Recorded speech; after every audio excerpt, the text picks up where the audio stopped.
My mic sounds nice. Check one. I said my microphone sounds nice when it is on.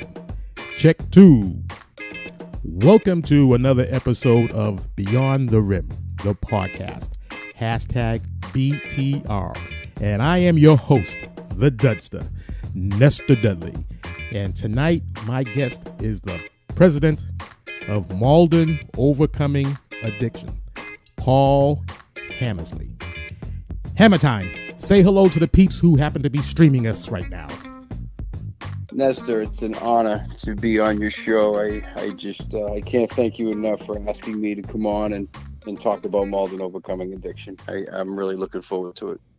I'm looking forward to this podcast as well. And your schedule is so full, from doing Malden Overcoming Addiction to doing your regular job, the job that you pay the bills with.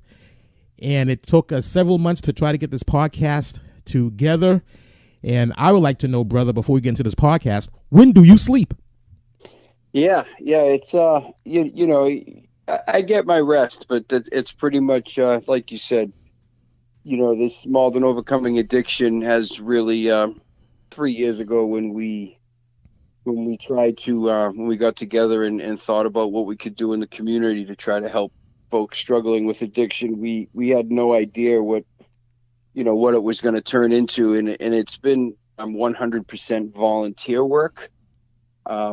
So I do have a regular job, and I put in my hours every week, and then I do Malden Overcoming Addiction at night or late in the afternoon, weekends, and I also have my own private business, 3MG. But the Malden Overcoming Addiction thing it's just grown. It almost has tentacles off it. There's all kinds of different areas now with volunteers working, everything from recovery coaches to I have a full board of trustees. We have become a 501c3 nonprofit, and as the podcast goes on, we can dig a little bit deeper into everything. But I do try to get my rest, but it is very busy, and thank God I have a loving wife who accepts what I do. And I've met your loving wife, and you got a beautiful daughter at home. You have a very beautiful family, my brother. So let's get into this. Tell us about Malden Overcoming Addiction. For the streamers out there who do not know where Malden Overcoming Addiction is located, it is located in Malden, Massachusetts, which is 5.5 miles north of Boston. Take it away, That's Hannah. Correct. We probably have close to 65,000 residents here in the city, and like I said about 3 years ago, the bottom line is I'm sick and tired of watching people die from the disease of addiction. So we thought we could try to what can we do here in Malden in our community to try to make a difference. So we decided to start having some events. Our first event was a vigil where we honored people who had passed away. We didn't want people who have died of a drug overdose to be forgotten. We want them to live on and be remembered, especially with their families. So we started with a vigil. And where was this vigil held? It was held. It's always held. We've had 3 already, and they've been held at Malden High School. Okay.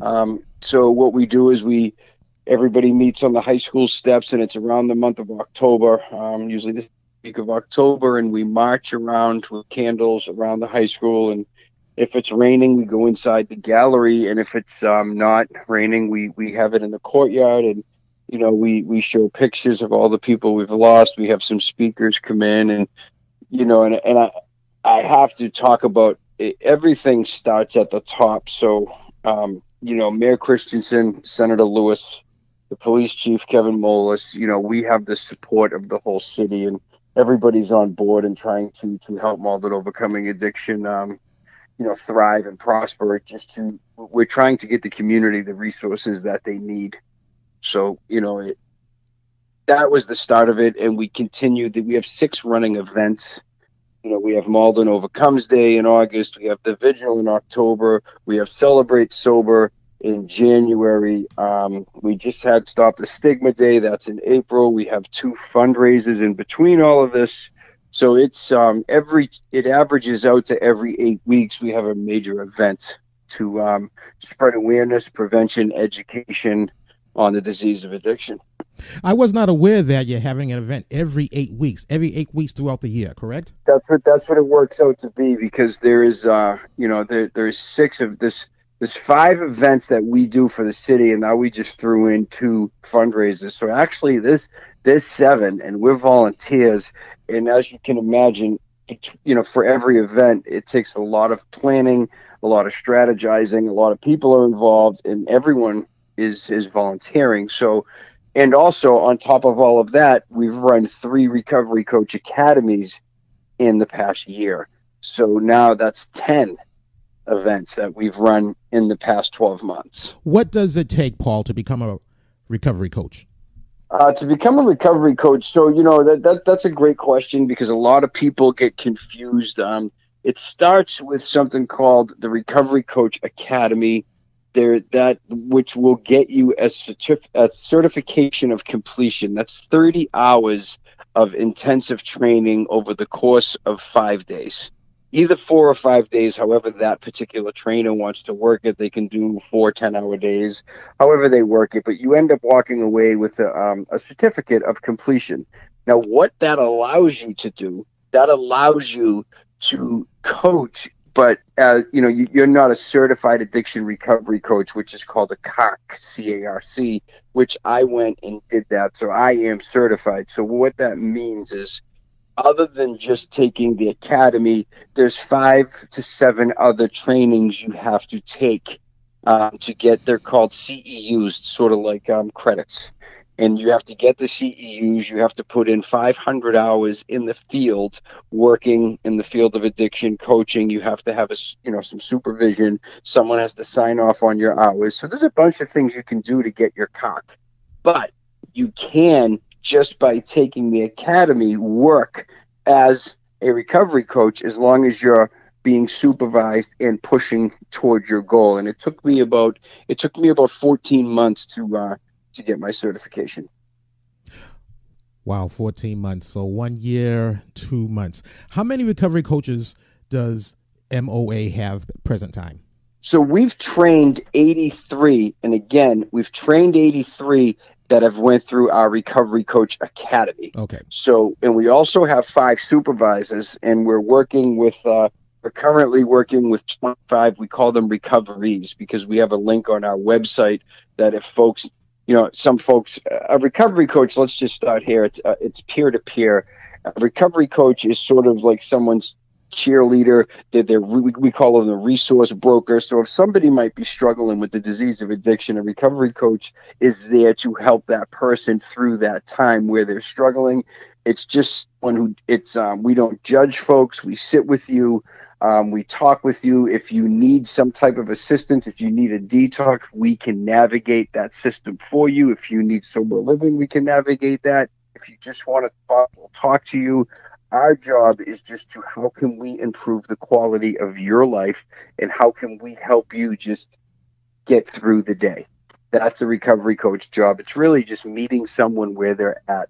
So what that could mean, if somebody was using heroin and they might be using 3 to 4 bags a day, our goal is, how can we get you to use 2 bags a day, and then bring you down to helpfully, how can we get you to stop using? Okay, so it's not about trying to get somebody in a cold turkey state of mind. The goal is to wean them down.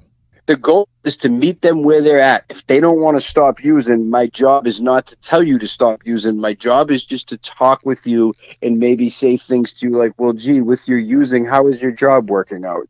I mean, how is your sleep pattern? Usually someone that might be using, their life is in turmoil. Whether they're not holding a job, they can't function in society. So we try to point those things out to folks. Obviously you couldn't hold down a job if you were really using a lot and consistently. Things would leave your life, because what does that look like for you if your urine is positive for a substance? So, maybe we should think about, how can we get your urine to be negative? Let's talk about what that would look like, things like that. So it's interesting, because you mentioned that it would be difficult to hold down a job if you're addicted. Difficult, not impossible, but difficult. And well, I think I referenced to heroin. Like if it's when you're using full time, Nesta, when you're using full time, it's very noticeable. It's hard to do anything but use. That's all you do. That's all you think about. And when you're using full time, I don't mean to cut you off, but if you're using full time, you're not holding down a job, right? Normally or usually?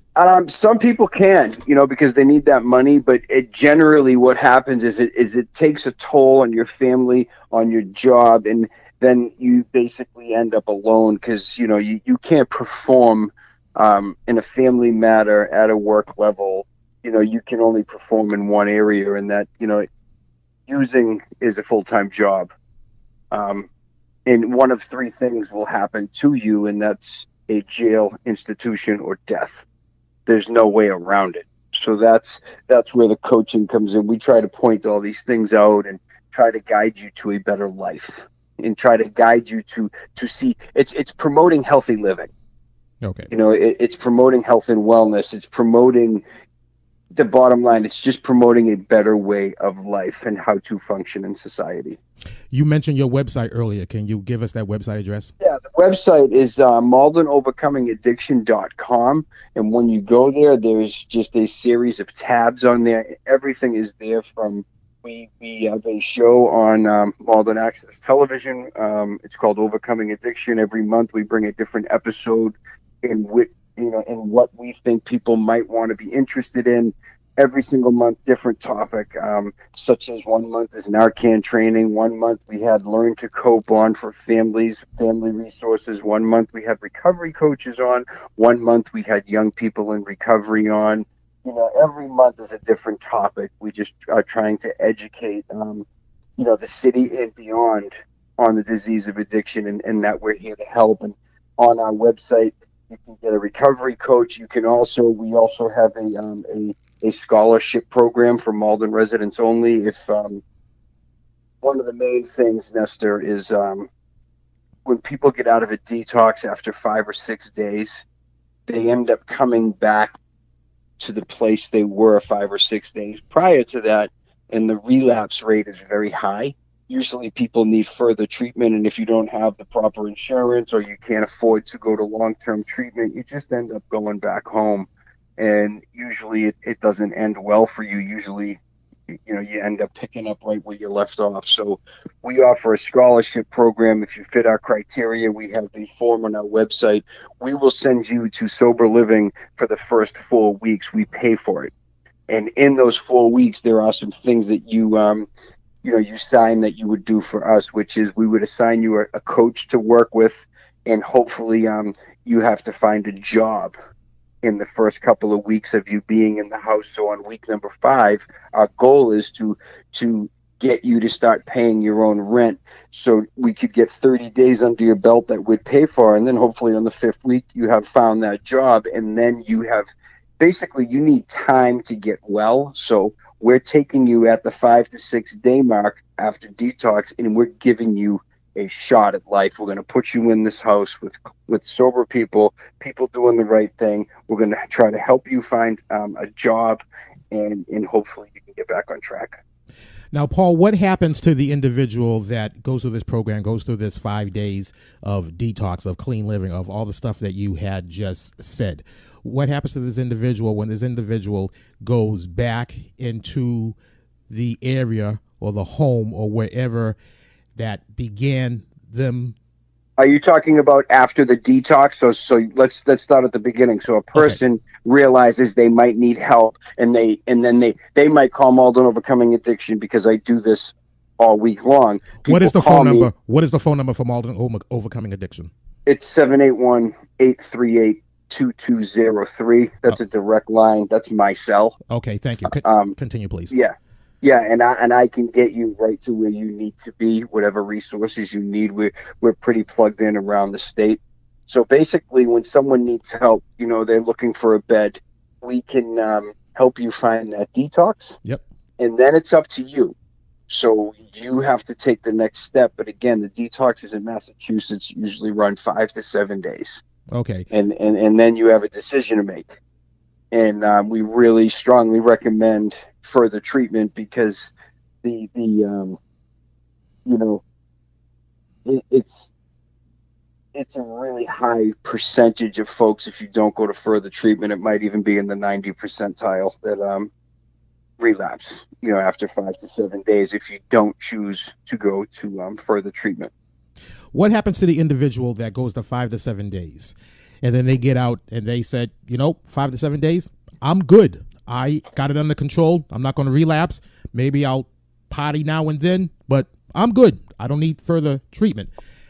I don't want to project about that person, but a lot of people think just that. My question was going to be that person that think that they got it licked after 5 to 7 days. Then a week or two goes by and they're like, oh, gee, I really don't have this lick. Can they come back? Of course they can. Like, are you suggesting that if they make a mistake and relapse? If they make a mistake and relapse. Yes, of course they can. Yes. Well, I'll help you again. Okay. We don't ever turn our back on anyone at any time for any reason. And I think that's very important. I think it's very important that that message is out there. I kind of knew the answer, but I wanted you to say it. I want to get it exactly on the record because we are all human beings. We are all flawed creatures. And that's correct. Yes. And myself included, if in 9 more days, Lord willing, I will have 15 years in recovery. April 23rd is my 15 years. But to answer your question, before 15 years ago, there was a 5-year period where I was in and out of detoxes. I can't even count how many treatment facilities because I went, it was near the end for me. And I would go to a treatment facility, get out thinking I was good. I would make a mistake again. And it's just a cycle that happens. And we see the cycle now. A lot of people, they just do the same cycle. They do this, we call it like, it's almost like a shuffle. They'll go into detox just because they're so beat down, they need a break. So they go into detox, they get 5 or 6 days under their belt, they go back out, they go back to detox, and they run this wheel, and they do this all the time. But what happens is you can die. Let's just face it. Like, every time you go back out, there's a really high risk that you're not going to come back. So we try to stress that, like, now is the time. Once you first go to that detox, we're really trying to educate people to go to further treatment, because with the drugs the way they are today and how powerful they are, a lot of people don't get a second chance. Wow, it's powerful stuff that you just said. First of all, I want to congratulate you on being 15 years clean. That's almost 15 years clean. Still a day at a time. Thank you, though. One day at a time. Thank you, mister. One day at a time. I want to, congratulate you on that. And I can tell and hear the passion in your voice doing this. This is obviously something that you really believe in. This is a way for, I don't want to put words in your mouth, but this is a way for you to give back to the Malden community, correct? 100%. That's, that really drives me. This is where I grew up. This is where it went bad for me. My own choices, nobody's choices but my own. But growing up, I was just, I made some mistakes, and, so I just want to, I'm trying to help prevent people from going through what I went through. And it's all about giving back to the community. And this whole thing, it's just about helping another human being. It's about paying it forward. And no one has to stay out there as long as I did. I am a true believer that everything happens for a reason. So thank you for being honest about your past. Maybe these things had to happen to you with your past so you would eventually come on to be the president of Malden Overcoming Addiction and helping others out there that are addicted. So maybe this was your path in life. Well, it's been the path the whole time, and I believe that as well, Esther. God had a plan for me. I don't want to get into the whole God thing, but I don't know why that I was chosen to continue this fight. All people I grew up with are gone. They're all dead. I just keep pushing to help folks. Things are really bad, and someone has to do this work. Like, I'm not saying there's no one else that's doing it. There are plenty of people doing it, but if people, or if an organization such as Malden Overcoming Addiction stops doing what they're doing, a lot more people will die. So I'm just a firm believer of there's a way out, and we can do this. And I love helping the community. Like, a strong community is a better community, and our community needs help. And as far as I'm concerned, I'm just not going to stop. We're just going to keep pressing forward, and that's that. I'm not sure if we mentioned this earlier, but Malden Overcoming Addiction is a nonprofit, correct? Yes, that happened. That was just about a year ago. Again, that was one of the big moves that we had to make, because this thing just kept getting bigger and bigger. So now we're able to fundraise. So we did, we did seek an attorney, and we went through that process, and we are registered with the state, and I am the chairman of that board. So yes, to answer your question, yes, we are a nonprofit 501c3. I am on your website right now, MaldenOvercomingAddiction.com.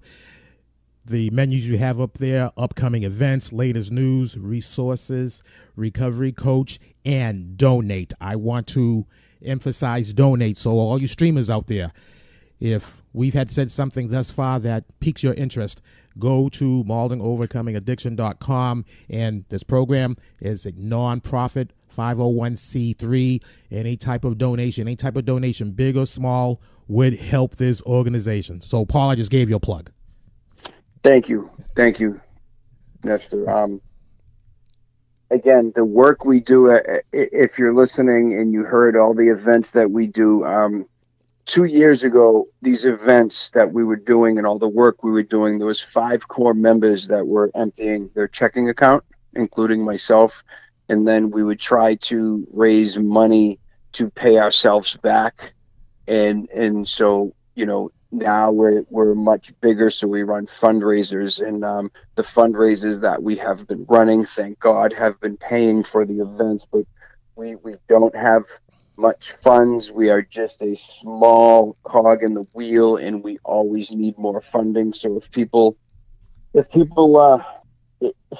unfortunately, money takes care of everything, and we need funding.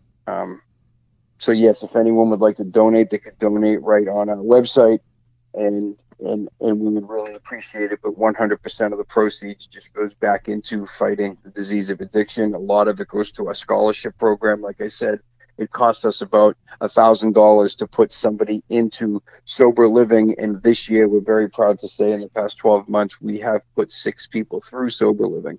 So it's working. Very good. Well, Paul, I think this is an excellent time right now to go into our break, our second part of this program. Right after the break, we're going to talk about the recent Stop the Stigma Day. So right now, Beyond the Rim, BTR, hashtag BTR. I am your host, the Deadster, Nestor Dudley, along with Paul Hammersley, who is the president of Malden Overcoming Addiction.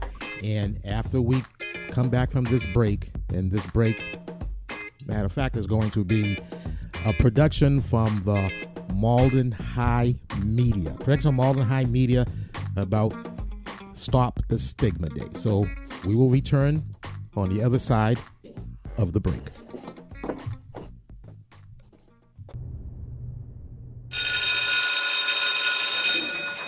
Let's see how catch you later. Yo, Jed, take it easy, bro. Catch you, bro. Hey, what are you up to this Friday night?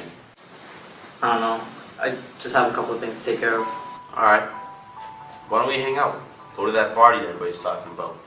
To be honest, party scene isn't really my thing anymore. Really? You don't party anymore? No, not really. Not since Since what? Since I decided to get help. What do you need help with? I got issues with alcohol, drugs, nothing too major, but Yeah, no, definitely. I mean, but you got it under control, right? But this Friday, they required me to bring a sponsor to my meeting, but I don't have anyone I can trust, or, you know. Yeah, I got you.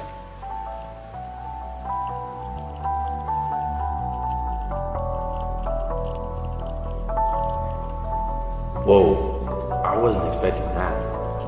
How am I gonna handle this? Maybe I should leave. How would I want someone to handle it if it were me? I would offer support, and I would tell them that I was really proud that they have confided in me and want to seek help. First off, I'd be really honored that they confided in me, because it's very hard for someone who's struggling to actually open up. So I'd be honored, as well as I would help them take the steps into overcoming their addiction and make sure they're feeling safe in the first moment, because if they're not, then I gotta make sure that to take action right if they're not feeling safe in the moment. But if they are, I would help them, and I'd let them talk before I talk, because it's about them and not about me. So I want to make sure that they feel like it's safe for them to vent to me, and I want to make sure that they would get the help they need, whether it would be going to an adjustment counselor, or if they feel personally that they need to talk to me before taking other steps with other resources. The first thing I would tell, whether it was a student or an adult, is that I care about them and that I appreciate that they came to me, and that I will do everything I can to help them. And then the next thing I would say to kind of ease their concerns is that everything that we go through is confidential, and we will help them deal with whatever issues that they are dealing with at the time. I would then find them help them myself as best I could. Well, for starters, if a friend confided in me that they were struggling with an addiction, I wouldn't pressure them or patronize them in a way, but I would definitely try to ensure that they would try to receive the help that they need from positive resources, so that they wouldn't have to continue struggling with an addiction. And quite honestly, I would thank them for confiding in me, because that means that they trust that I might be a better person to talk to. I think the first step we do is we assure that the person is okay in the moment. Let them know that they're supported, and find out that they're okay in the moment. If there's medical help that needs to be provided on the spot, we make sure we triage it, so to speak, to make sure that medical help is provided as needed. The next step is we find them the counseling that they need. Malden High School is resource rich. Whether it be adjustment counselors in the building or our connections to outside agencies, we're resource rich, and we can get the help of literally any kind of services we need at the drop of a hat. The best way to help someone overcome addiction is to support them, help them, give them everything they need. Offer them support. Tell them that I'm there and that I'm glad that they came to me and were confident that I could help them. To never give up, and always to find the right person or someone that can help you with the program, or someone that can help you overcome your addiction.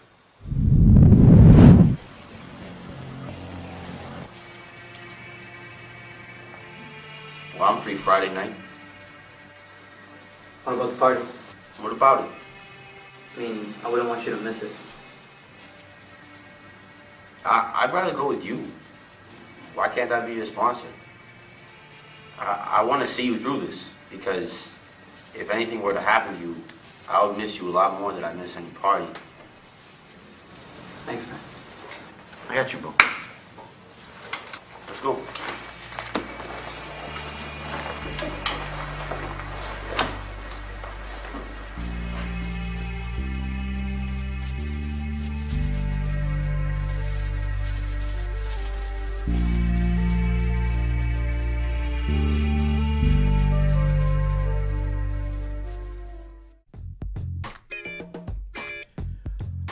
Back after that break, and the Malden High Media, what a promo that they put out for Malden Stop the Stigma. That was very, very impressive.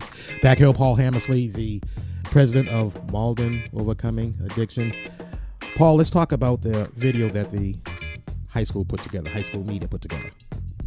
Yeah, nothing short of amazing. So, you know, Stigma Day, this was our third annual, and it's a couple of years ago, the high school, we one of the main things that we try to do, so people are going to continue to use, people are going to continue to die, and we can treat them, we can educate them, we can do as much prevention as we want, but at Malden Overcoming Addiction, we're convinced until we get to the generation that's below us, the kids, this is not going to stop. The kids, we feel, are not being educated in a manner where they're learning about addiction.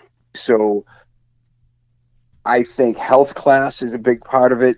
But until we can figure out how to get the funding, because everything comes down to funding, we feel that our kids need to be educated on anything they can about addiction. So Stop the Stigma Day is geared at the kids, because stigma prevents a lot of people from doing a lot of things. Stigma is one of the leading barriers for people with substance use disorder seeking treatment. We must remove the stigma associated with substance use to help create change and improve the health of our community. Stigma is judgment. Stigma is if you look different than someone else, if your skin color is different, it can affect so many things. If you are mentally challenged in any way, there's so many things that could cripple you. If you're using drugs, you don't want people to know that you're doing that, especially if you're a young person. We try to hide everything and we alienate, and that's the worst thing we can do. And then the other side of that is people judge people. So I like to use the example, the person that's sitting out front of Dunkin' Donuts, they might have a cup and it says, "Homeless, can you spare any change?" I've been guilty of this until I educated myself on stigma. The first thing I used to think was, oh, he's just going to get high with it or he's going to drink. Meanwhile, I don't know that person from a hole in the wall. I have no idea what that person has been through. I don't know anything about that person. That person just might be someone that's down and out on their luck. So we feel that trying to educate our youth would be a great way to start the process getting into the school system. So a couple of years ago, they let us go into the 7th and 8th grade level, and this year they actually let us get into 6th grade level. So we visit on Stigma Day. We get a chance to go around to every school in the city, every Malden public school in the city, including Chevrolet and including Malden Catholic. I set this up personally with each principal. First, I set it up with the superintendent, and he allows me to set it up with the principals, and we go in with these blue ribbons. And I set up in half-hour increments. I visit every school, and I talk to about, this year, I think it was 2,200 students. And we just talk about stigma. But before I get there, the teachers educate the children. They make a banner. They wear a ribbon, a blue ribbon for recovery. We get there, and so back to the video, there's a video that needs to be shared on Stigma Day. It's an online campaign. So with all of this going on, we needed a video. So the Malden High School kids in the media team, Mr. Jim Valenti and his kids, said they would take on the project. So I explained what the project was, and I liked the video that they did because it was through the kids' eyes what they felt stigma is. And it was amazing. And that's how that came about. I went to visit the media team and Jim Valenti and asked them if they would take this on. I told them all what Stigma Day was about, what we're trying to do. And the kids ran with that. I had nothing to do with it. And that was shown in every homeroom across the district on April 11th. Every single kid through 6th grade up got a chance to see that video. I seen that video the other day, and I just sat there with my mouth open. It was an incredible video. For the streamers out there, you too can view this video. This video is on YouTube. Hashtag MaldenStopTheStigma. So you go to YouTube, hashtag MaldenStopTheStigma. Also on Twitter, hashtag MaldenStopTheStigma. Don't forget the hashtag. Hashtag MaldenStopTheStigma, and you will be able to view this video. Before we go on, Paul, you had said that education for the stigma and and just general awareness should start at a young age. And you said that this year you were able to go into the 6th, 7th, and 8th grades. I just want to say that both the Chevrolet School and Malden Catholic, for those folks who are not familiar with the community of Malden, Massachusetts, those are private schools. So this year, Paul, you were in public and private schools. But my question to you is, what age should this education be beginning? Okay, and I'll explain. This needs to be kindergarten, and I don't mean showing the stigma video. So what has to happen, I believe, which can change the game, and I'm going to press for this until it happens, is I talked about health class. So we feel that health class should be in, like when I was a kid, there was the DARE program, there was all of these things in place that you would learn about. We feel at the kindergarten level, there should be a teacher teaching a health class all the way up through high school, where you're teaching a curriculum every year. The first year in kindergarten could be strength building, positive affirmations, this in first grade, a little bit more, in second grade, a little bit more, letting the health teachers put the curriculum in place. But by 3rd, 4th, and 5th grade, the word drugs come up, and we're teaching our kids about healthy choices. And doing drugs is not a healthy choice. So if this curriculum is put into place by the time someone is in 5th or 6th grade, because let's face it, Nestor, that somewhere along the line, by the time a child is 12, someone in their friendship or in their world is going to have something and show them, and they'll have to make a choice what they're going to do. But if a child is educated, that child most likely will say, no, I don't want to do that. That's not good for me. And that's where we come in now. So right now we're just helping people get into treatment, get into detox, and the wheel just keeps turning. And the kids that are coming up that are not educated are just falling into the trap. So we need to educate our young people. And I feel it starts with a health class and the proper curriculum. But again, we're talking funding. It's a lot of money to make that happen. You are so right about that age 12. And for all the streamers out there, just think about your childhood when you were 12 years old. When you were 12 years old, there was certain temptations out there. I know when I was 12 years old, the temptation out there, the peer pressure out there was to try to smoke cigarettes. Now, I did not succumb to that. I was always playing sports, and I just wasn't going to risk being shortness of breath in my athletic endeavors at that time. But I just want to just stamp that age 12, that's like universal since the beginning of time. Age 12, that's when that peer pressure really starts. It doesn't matter if it's drugs, alcohol, crime, whatever. Age 12, I just cannot stamp that enough. Recovery. Yeah, that's correct. Recovery peer-to-peer. Talk about that. So what we're trying to do, we have a big initiative that we're on the cusp of trying to help people. So you heard me talk about the scholarship program that we help. So when someone gets out, the number one problem with the prevention and education is that 5-day detox that we've already talked about. Somebody comes home, what do? And so you're feeling a lot of things. You're feeling like your life is over because your friends are still using everything. They teach you in detox, you have to change 3 things: people, places, and things. You can't hang around with the people you hang around with. You can't do the things you were doing, and you can't go the places you were going. Where does that leave you? That leaves you all by yourself. And when you're just coming out of a facility after 5 days, and the first 4 days, they gave you medication to help you come off of whatever it is you were doing. So technically, you're 24 hours sober.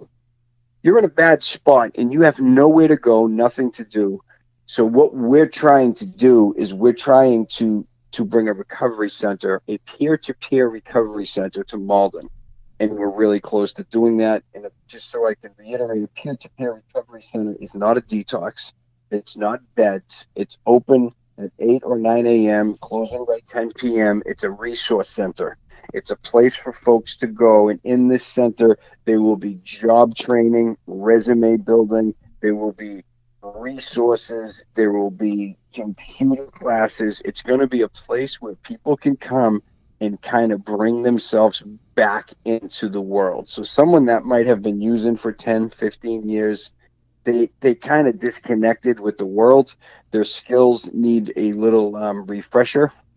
And that's what the center is going to do. And not only that, it's going to put every single person in that center is going to be going through exactly what you're going through. So you're not alone anymore. And peer-to-peer means they run it. Like, we give them the blueprint and they're going to execute that blueprint. And then every night of the week, there'll be a different meeting. There might be an AA meeting. There could be an NA meeting. There's a family meeting. There's going to be Learn to Cope, which is working with families. There's going to be a Gamblers Anonymous meeting because, let's face it, in about a year and a half, we get a whole nother animal coming a mile and a half away. We're going to be having a casino, which is going to bring a whole new world of addiction. So, you know, a recovery center is absolutely essential. There's 10 recovery centers across the state currently.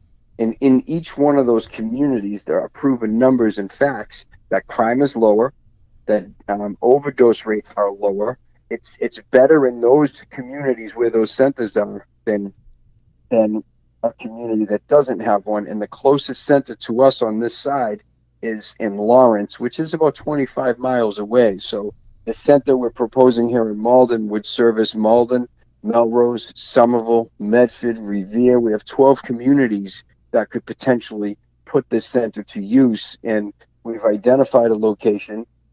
It's not 100% yet, but we're looking at it. It is here in Malden, and we've just put in for a grant, which we'll know in July if that grant comes through.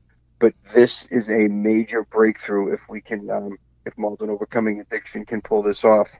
We've come a long way in a very short time, and this would really, really be, I can't emphasize how huge this would be if we got this.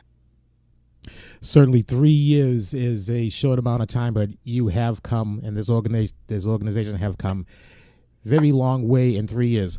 Earlier, Paul, you did say that Malden was close to realizing this recovery center. How close is close? Are we talking 13 to 14 months close? Are we talking 5-6 months close? Are we talking in a couple of days? How close is close? So I've been at it a year and a half now. We've been getting letdown after letdown. So we just got a timeline.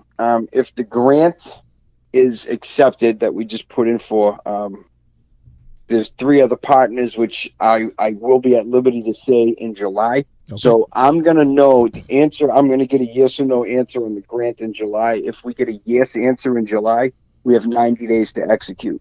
So that means by October, we'll be up and running. I already have the building. I've already toured the building. We have a landlord. We just, again, it boils down to funding. So we're looking for folks to help us with funding. We just need money, and the grant that we're going for, it doesn't cover rent and it doesn't cover insurance, but the grant is for $250,000. The center will cost about $400,000 a year to run, and we're working directly with Senator Lewis and the state delegation to try to help us with the Department of Public Health, because DPH funds the other 10 centers in Massachusetts. So another, the Senate House Ways and Means Committee just put in $3.5 million for 5 centers. They did that 3 days ago. Now the House has to pass that.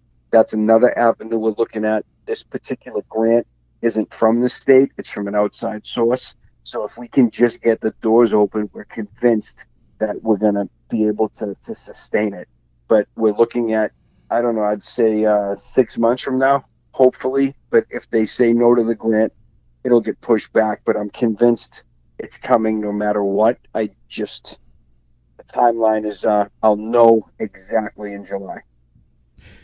In July, Paul, my BTR mic will be available to you. I'm going to have you back for another podcast. So you pretty much already booked yourself, brother. I'm not going to book you July 1st because that's the first day of July. But maybe I'll book you July 14th or 13th. But I'm going to have you back in July, and hopefully the funding will go through, and hopefully you're going to give us such doggone good news about this recovery center will be here soon, and this is the projected date. And just so people know, it's called The Bridge. It's the BRC, Bridge Recovery Center. We have a name, we have our partners, we have a spot, we have everything in place except the funding. I'm working with state delegation, and I can't say enough about Mayor Christensen. Without Mayor Christensen, as he is our champion, this gentleman has, I just can't say enough about the work he's done for us, and everything starts at the top. He sees the need for this just like we do, and I'll use the word champion with him because he's just been absolutely amazing, and I need to emphasize that, because if you don't have help from your city leaders and state leaders, you'll never pull it off, and they know that, you know, we're not in an epidemic. An epidemic is something that is generally confided into one area. We're in a pandemic. We're in a worldwide health crisis. This is the worst thing, I believe, that I've seen in my lifetime, because the rate of death is the highest rate of death out of anything in the history that I have come with. The numbers are staggering. You know, there are 6 people a day in Massachusetts who are dying. You know, in Malden alone, I see the overdoses every week. I see 5, I see 10, I see 4. I get the reports weekly. Those aren't fatalities, they're overdoses. But we're looking at, I think 2 weeks ago, we had 8. Last week we had 4. I mean, these, you know, the numbers and what is happening it's just staggering. So we really have to do something. Paul, there's been plenty of times offline and off the record that you told me Godzilla is coming. So please talk about what is Godzilla. Well, Nestor, we got a chance to go to Washington to a fentanyl summit, and the president's drug czar was there, and that gentleman had explained. He went over the numbers with us. He went over how it's coming into the border. He went over how the dogs at the border are dying because they're sniffing packages that contain fentanyl, and it's so powerful the dogs drop on the spot. So they have since pulled the dogs off the border, which means this stuff is just coming right in. And, you know, my question to him was, if the stuff is just coming right in, how do we stop it? And he said that they wait for, you know, when it comes through in the San Diego corridor from Mexico, and they wait for 10 or 15 bodies to pile up, as he put it, and then they go out and they instantly can shut down where this has happened. But meanwhile, it might have already went to Pennsylvania, it went to Cincinnati, it's already on its way to New Hampshire.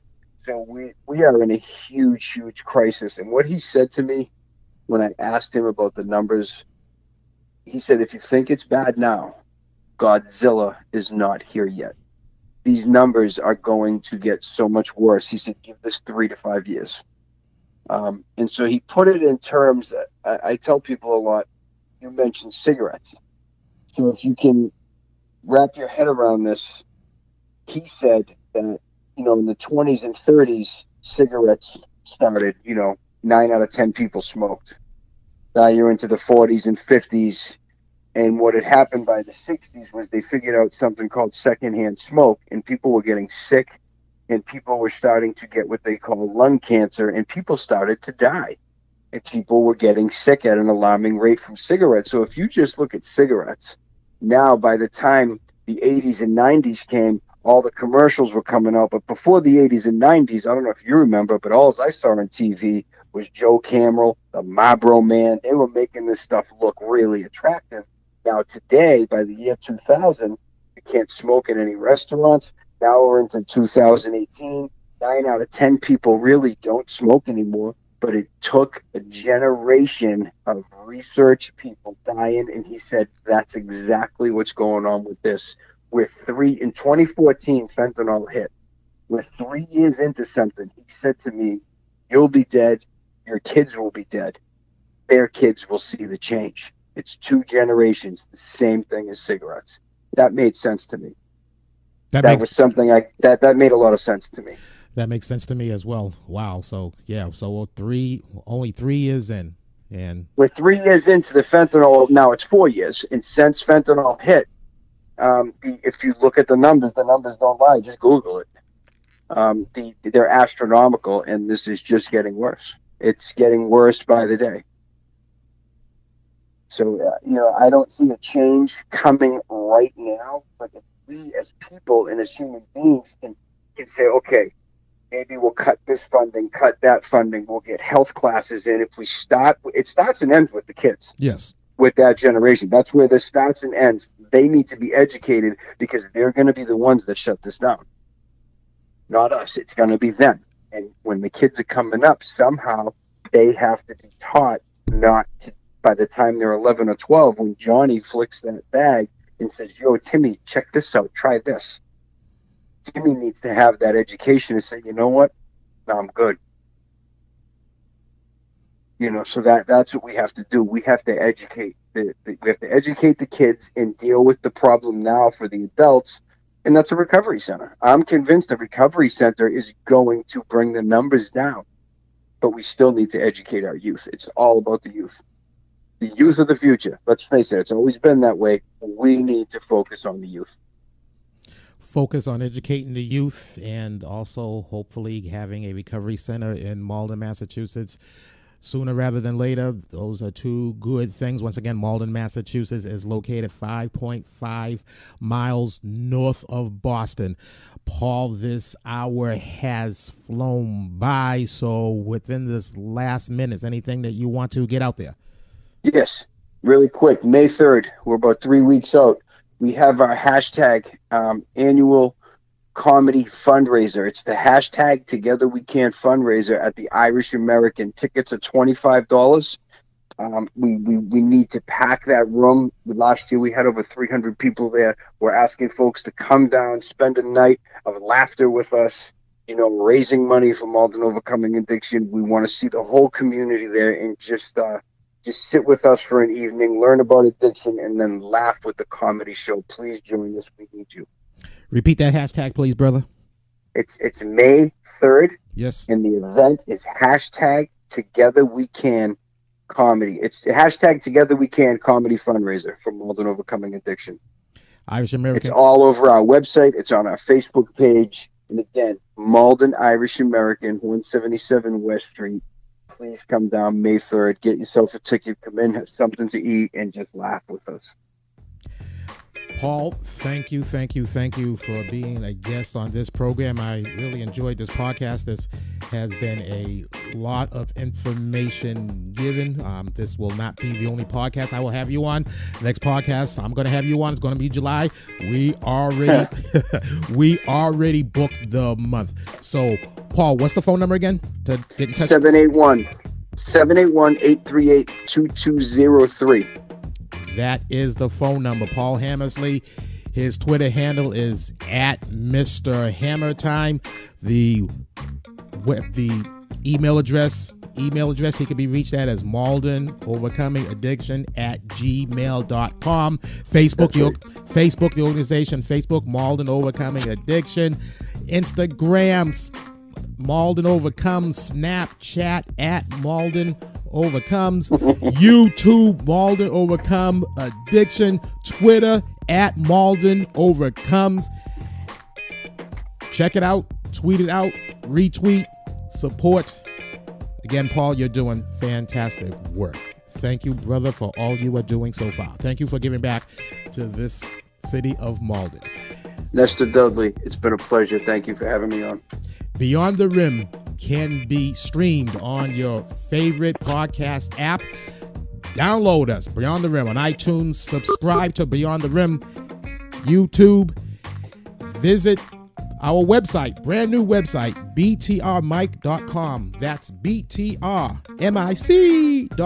Hashtag follow, hashtag stream, hashtag retweet. I would appreciate that. On Twitter at Nestor Dudley. Until next time, just want to say buenas noches, hooches cooches. I came in peace. I leave with love. This is for the red, the black, and the green. Living cool, living calm, living clean. I'm out.